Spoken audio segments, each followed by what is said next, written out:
proyecciones que iban a conquistar todo el Donbass y muy probablemente Kharkov ya casi se cumplen. Entonces hay una coyuntura única.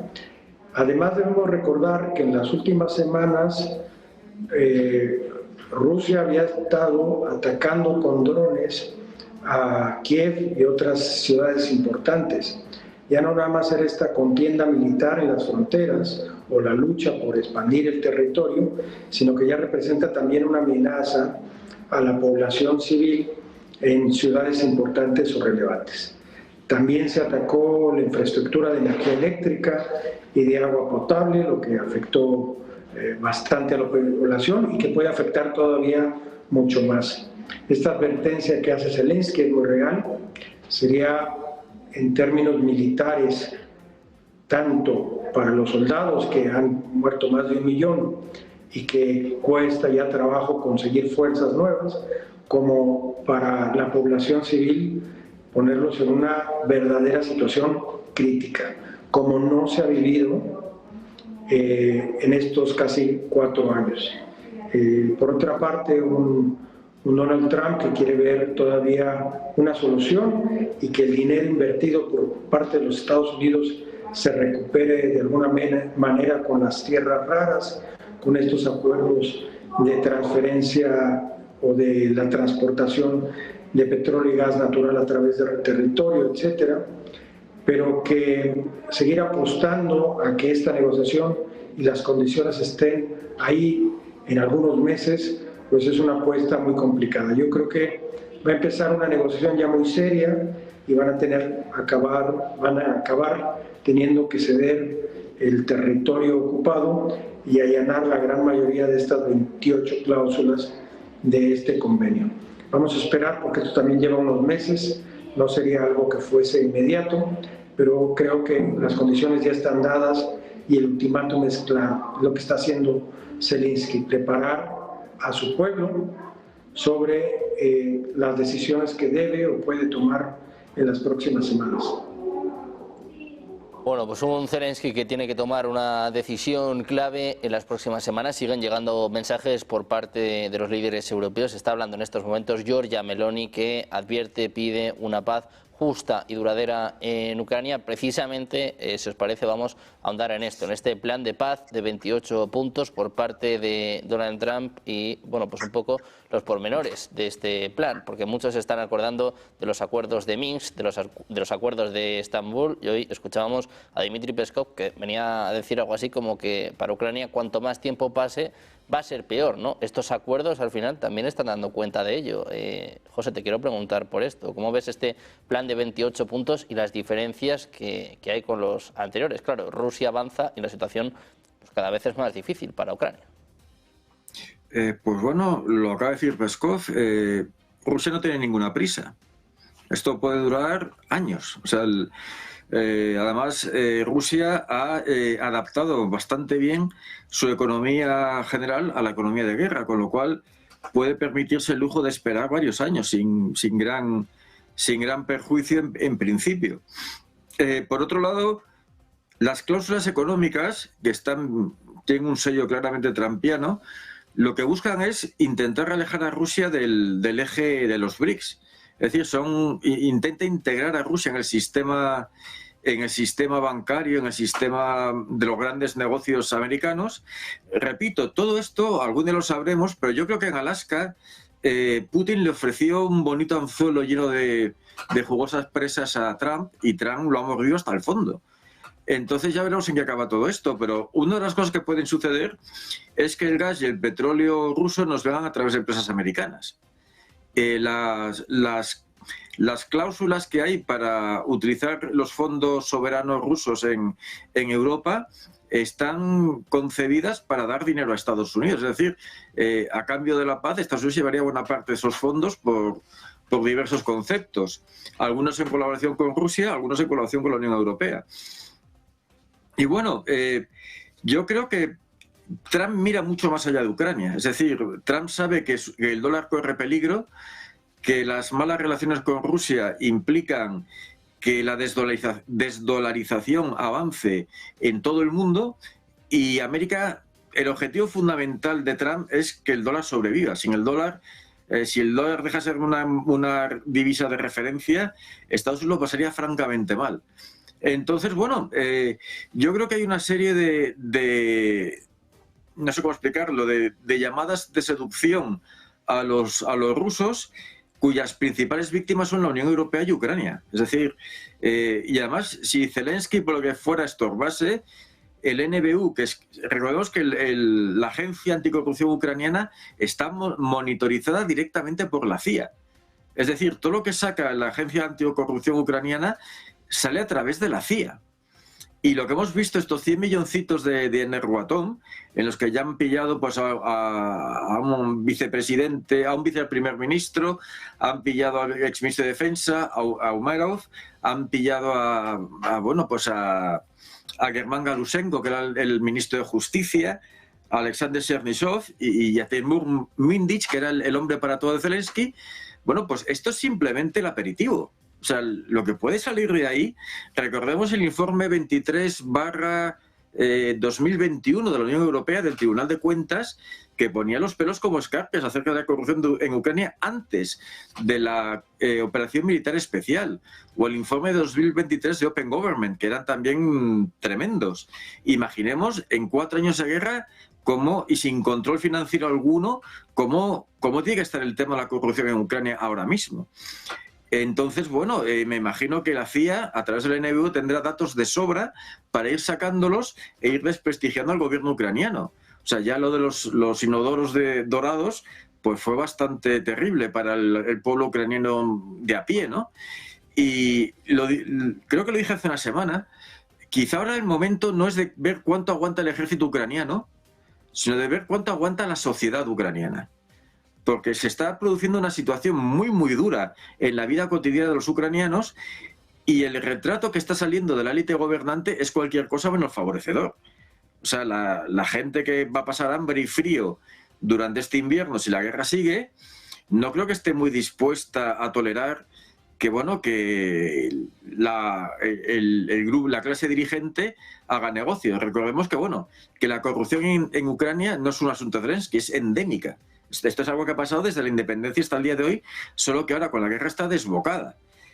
Y el efecto desmoralizador, incluso revolucionario, entre la población ucraniana puede ser muy gordo, sobre todo si siguen saliendo más casos. Por eso que la situación en Ucrania es muy, muy grave.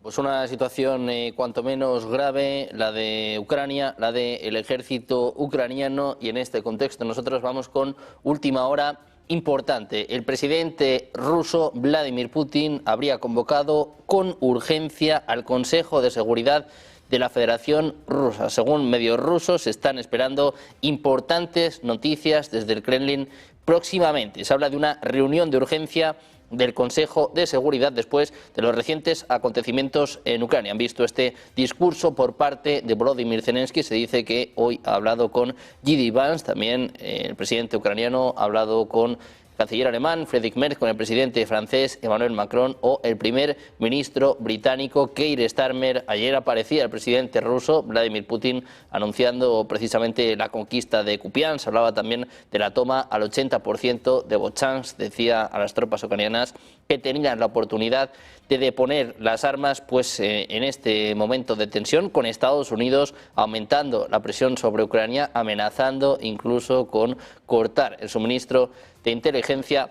Parece que el presidente ruso va a lanzar un discurso en los próximos minutos. Vamos a estar muy atentos a esta última hora. Por supuesto, en el caso de que hable el presidente ruso, se lo contaremos minuto a minuto en Negocios Televisión. Antes, Paco, quiero saber tu opinión también sobre esto, este plan de paz de Donald Trump, estos 28 puntos y, pues un poco cómo da cuenta de cómo se ha deteriorado la situación, ¿no? Si nos acordamos de los acuerdos de Minsk o de Estambul, pues eso serían casi una victoria para Ucrania a día de hoy. Sí, la parte rusa tiene razón. Peskov ha insistido en ello, ¿no? Más recientemente. A medida que pasa el tiempo, la situación empeora para Ucrania y los acuerdos y los posibles acuerdos de resolución del conflicto serán cada vez peores para Ucrania por un sencillo motivo, porque están perdiendo la guerra y, no es que estén perdiendo la guerra ya, es que se está derrumbando el frente para las tropas ucranianas, ¿no? Tanto en el Donbass como en el este de Ucrania, en el Oblast de Kharkov. Y claro, eso ya es insostenible. Y por otro lado, claro, se ha citado un factor, ¿no?, que es el factor interno de hasta cuánto puede aguantar el pueblo ucraniano una situación de descomposición del régimen y de corrupción generalizada como la que hay, ¿no? Bueno, hay que tener en cuenta, cuando se habla de esto, una circunstancia, que es que Ucrania es una dictadura. Claro, si Ucrania fuera una democracia, evidentemente ya habría surgido una rebelión, una sublevación popular o una convocatoria, o que se forzaran unas elecciones, ¿no? Porque hasta eso han incumplido los plazos electorales. Zelensky ya no es un presidente legítimo ni desde el punto de vista de su propia legitimidad, bastante dudosa por otra parte, ¿no? Entonces, claro, estamos hablando de un pueblo sometido a una dictadura, es decir, en Ucrania la polémica que hay en la Rada ucraniana o Parlamento ucraniano es entre fuerzas del régimen, de un régimen que está en sí mismo internamente en descomposición, ¿no? Es lo que se demuestra, ¿no? Y lo que se está viendo es que hay cabezas de turco, pero claro, aquí hay si esto funciona como una mafia, aquí hay un capo de tutil capi que se llama Zelensky, ¿no? Y bueno, pues él sabe que esto puede costarle la cabeza también, sobre todo no en cuanto a la reacción que puede tener el pueblo ucraniano, que insisto, está sometido a una dictadura, sino a la reacción que pueden tener los propios suyos para intentar dar continuidad a un régimen y que él se haya convertido ya en un estorbo, ¿no?, para la propia continuidad de ese régimen, ¿no? Recordemos, en Ucrania están prohibidos, y no solo prohibidos e ilegalizados, sino perseguidos todos los partidos de la oposición, desde la derecha democrática hasta los comunistas, pasando por el propio Partido Socialista Ucraniano, que el otro día vimos a Sánchez recibir a Zelensky y enseñarle el Guernica, ¿no?, cuando es un personaje, y hablando de democracia, ¿no?, cuando es un personaje que tiene prohibido al propio partido correspondiente de Sánchez en Ucrania, ¿no? Es muy curioso esto, ¿no? En fin, lo que se desprende de esta propuesta de acuerdo de Estados Unidos es que Estados Unidos intenta ganar la paz, porque ha perdido la guerra. Intentan ganar la paz también desde el punto de vista de lo que es la administración Trump y el propio Trump. Un personaje que piensa, más que en política, en geopolítica, piensa en hacer negocio. Y bueno, pues van a buscar ahora darle la vuelta al asunto para intentar hacer negocio con una supuesta reconstrucción de Ucrania tras un acuerdo de paz. Y el perdedor, evidentemente, los perdedores de esta guerra, es evidente quiénes son. Son Ucrania y Europa, y los países europeos occidentales más de la Unión Europea más Gran Bretaña, que dieron el do de pecho y pusieron todo el dinero que no tienen, para ganar a Rusia en el campo de batalla, y han perdido con Rusia en el campo de batalla. Y esta guerra tiene un gran ganador, que es Rusia, evidentemente. Los puntos estos de la propuesta de acuerdo, ¿no? Es una propuesta, no pasa de ello. Hasta el momento todavía no han sido respondidos por Rusia, pero hay un factor también que a veces se olvida, ¿no? Que una de las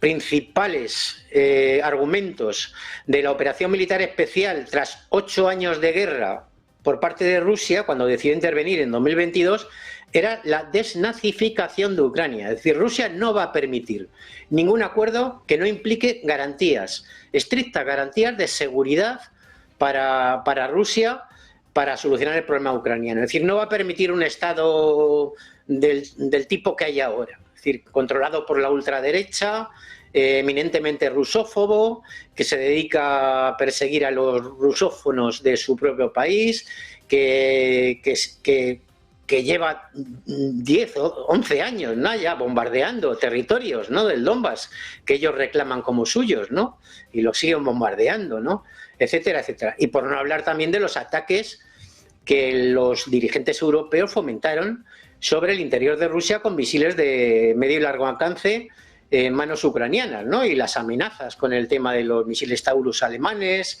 o más últimamente los Tomahawk, etcétera. Es decir, Rusia no va a permitir ningún acuerdo que no contemple garantías de seguridad. No va a repetir el error de los acuerdos de Minsk I y Minsk II, ni va a repetir los errores de los acuerdos de alto el fuego que hubo al inicio de su intervención en Ucrania en 2022, en Bielorrusia, ¿no? Acuerdos que fueron incumplidos sistemáticamente tanto por el régimen ucraniano como por sus aliados europeos. Rusia no va a cometer otra vez el mismo error. Y en cuanto a la cuestión fundamental desde el punto de vista geopolítico, yo coincido con Manjón, ¿no?, que dice que efectivamente Estados Unidos lo que quiere es alejar a Rusia de quien es su adversario principal, que es China, ¿no? Pero yo no creo que una resolución del conflicto ucraniano desemboque en que Rusia se ponga en cuestión su alianza estratégica con China, porque ahora mismo a Rusia le interesa, desde el punto de vista económico,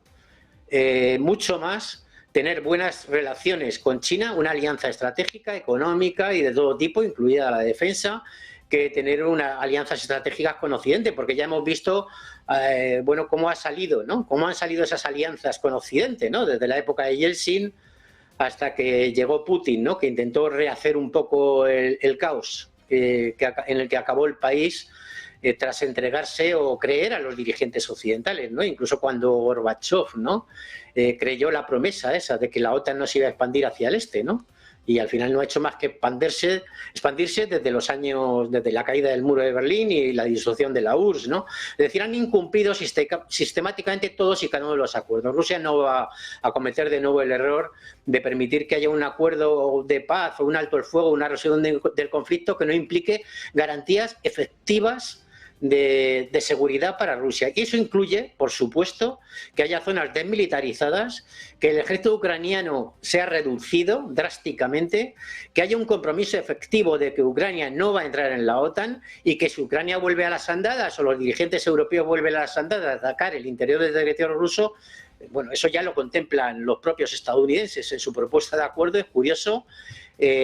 Todas las garantías de seguridad para Ucrania desaparecerían. Es decir, Rusia tendría perfecto derecho a atacar con todo de nuevo al régimen de Kiev sin que tuvieran argumentos ni los europeos, ni Estados Unidos, ni la OTAN para intervenir, ¿no?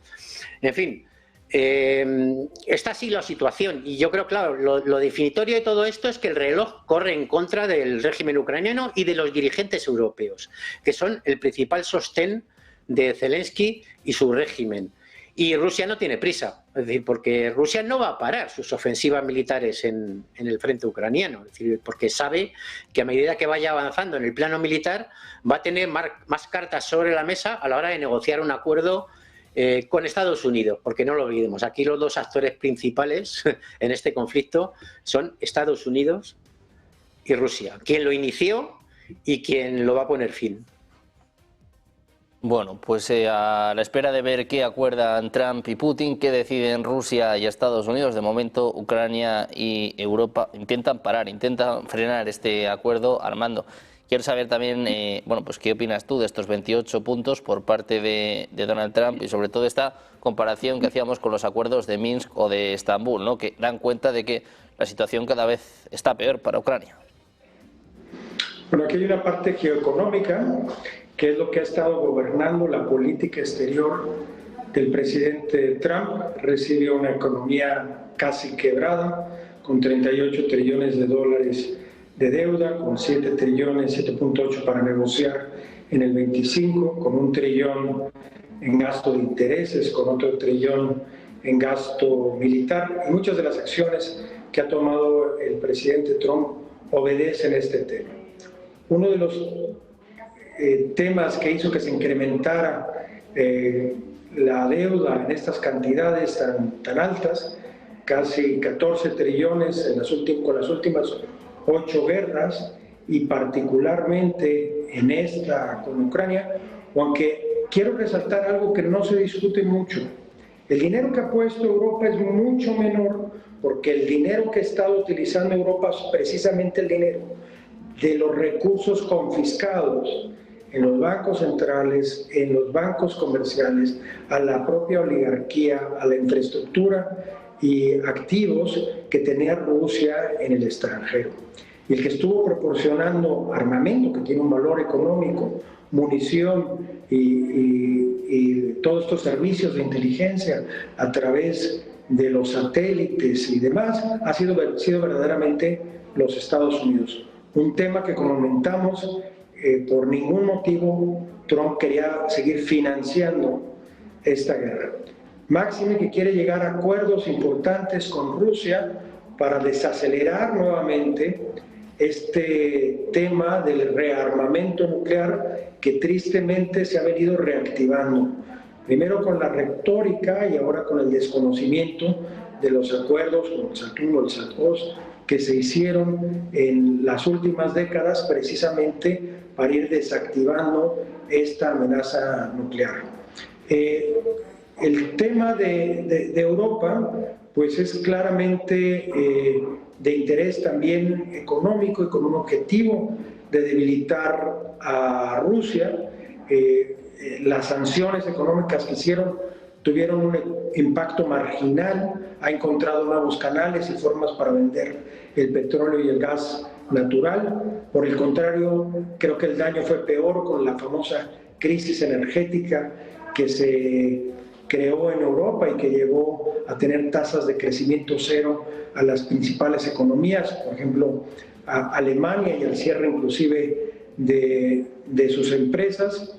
Y creo que Europa tiene un rol, digamos, marginal, más geopolítico, ideológico, que económico y de acción para poder hacer un cambio.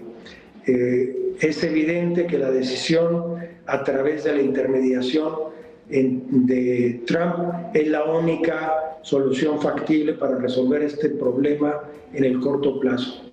Rusia está preparada en esta economía de guerra para subsistir tanto en recurso económico como armamento militar, como también en recurso humano, con las capacidades humanas que tiene, con un ejército que se presume ya cerca de los 3 millones de soldados. Entonces, mientras que Ucrania, que tiene alrededor de 1.200.000, está ya sobrepasando todos los límites.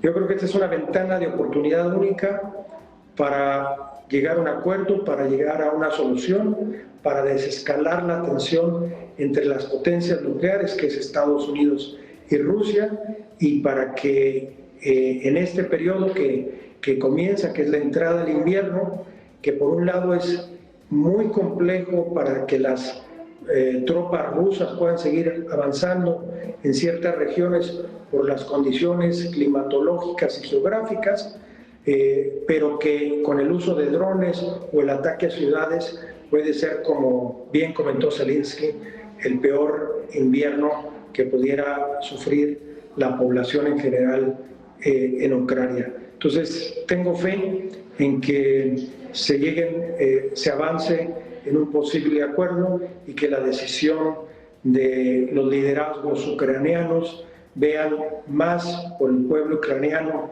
y el costo que ha tenido esta guerra que por sus propios intereses económicos y políticos.